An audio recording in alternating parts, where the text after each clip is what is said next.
दोस्तों, आपने देखा 2024 के लोकसभा चुनाव खत्म हो गए और 10/6/2024 यानी कि 10 जून को नए मंत्रिमंडल का गठन भी हुआ। माननीय प्रधानमंत्री जी ने शपथ भी ली और इस दौरान कुछ कैबिनेट मंत्री, राज्य मंत्री और राज्य मंत्री स्वतंत्र प्रभार ने भी शपथ ली।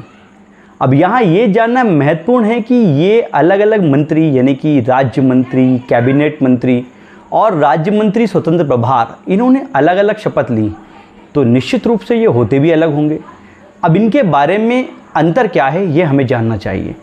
साथ ही ये भी जानना चाहिए कि कैबिनेट क्या होती है और इसके कार्य क्या है। तो नमस्कार दोस्तों, मैं नितिन सोनी आपका दोस्त आज के वीडियो में आपको इन तमाम प्रश्नों के उत्तर दूंगा। तो आपको बस ये करना है कि वीडियो में मेरे साथ अंत तक बने रहना है। तो सबसे पहले बात करते हैं मंत्री परिषद यानी कि कैबिनेट शब्द की। यह शब्द सबसे पहले चलन में 16वीं शताब्दी के आसपास आया, जब कैबिनेट का मतलब कोठरी या छोटे कमरे से लिया जाता था। मुख्य रूप से यह शब्द कुलीन या राजघरानों के लिए प्रयुक्त होता था, इटली, फ्रांस जैसे शहरों में। और हम देखें अगर इस शब्द की उत्पत्ति, तो इतालवी शब्द गैबिनेटो से लैटिन भाषा के शब्द कैपिना से इसकी उत्पत्ति हुई है, जिसका मतलब होता है मंत्री परिषद। तो अगर मंत्री परिषद की बात करें तो सबसे पहले भारतीय संविधान के अनुच्छेद 74 और 75 में इसका वर्णन है। इसके अनुसार राष्ट्रपति प्रधानमंत्री की सलाह पर मंत्री परिषद का गठन करता है और ये मंत्री परिषद जो है प्रधानमंत्री के नेतृत्व में राष्ट्रपति को सलाह देने का काम करती है, क्योंकि कार्यपालिका की सारी शक्तियां राष्ट्रपति के पास होती हैं। यानी कि किसी भी प्रस्ताव या किसी भी कानून को कानून बनने के लिए राष्ट्रपति के हस्ताक्षर ज़रूरी हैं। तो मुख्य रूप से कार्यपालिका की शक्ति होती है राष्ट्रपति के पास और उसे सलाह देने यानी कि नीतियाँ, ढांचागत नीतियाँ बनाने का काम कैबिनेट करती है। तो शुरुआत करते हैं कैबिनेट मंत्री से। कैबिनेट मंत्री जो होता है कैबिनेट का सदस्य होता है। कैबिनेट के मंत्री विभिन्न विभागों के प्रमुख होते हैं और ये सीधे प्रधानमंत्री जी को रिपोर्ट करते हैं और उनके साथ मिलकर कार्य करते हैं। अब क्योंकि ये कैबिनेट के सदस्य होते हैं, इसीलिए कैबिनेट की सारी मीटिंग्स में इनका उपस्थित होना ज़रूरी होता है।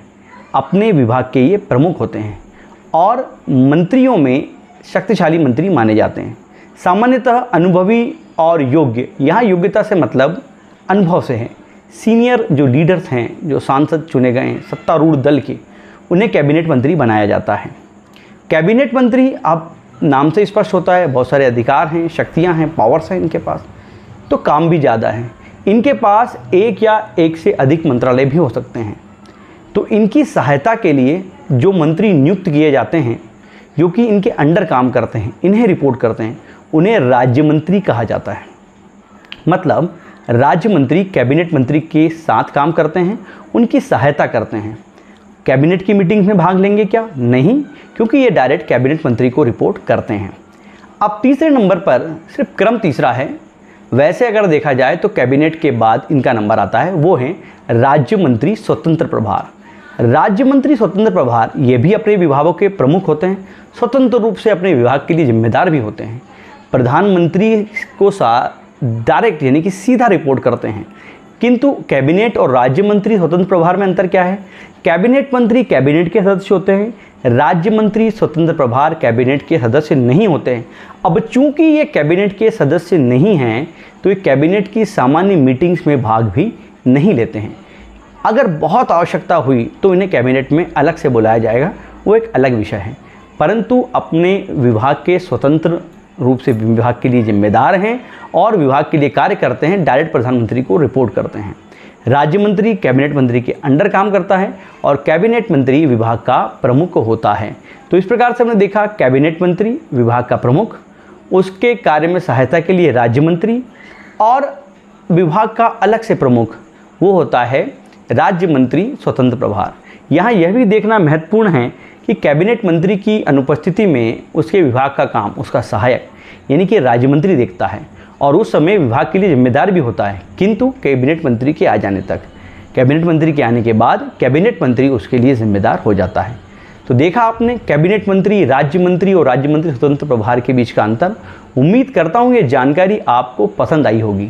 क्रम की बात करें तो सबसे पहले कैबिनेट मंत्री, राज्य मंत्री स्वतंत्र प्रभार और फिर राज्य मंत्री का क्रम आता है। वीडियो अगर पसंद आया है तो शेयर करना ना भूलें। फिर किसी नई जानकारी के साथ मुलाकात होगी। जय हिंद।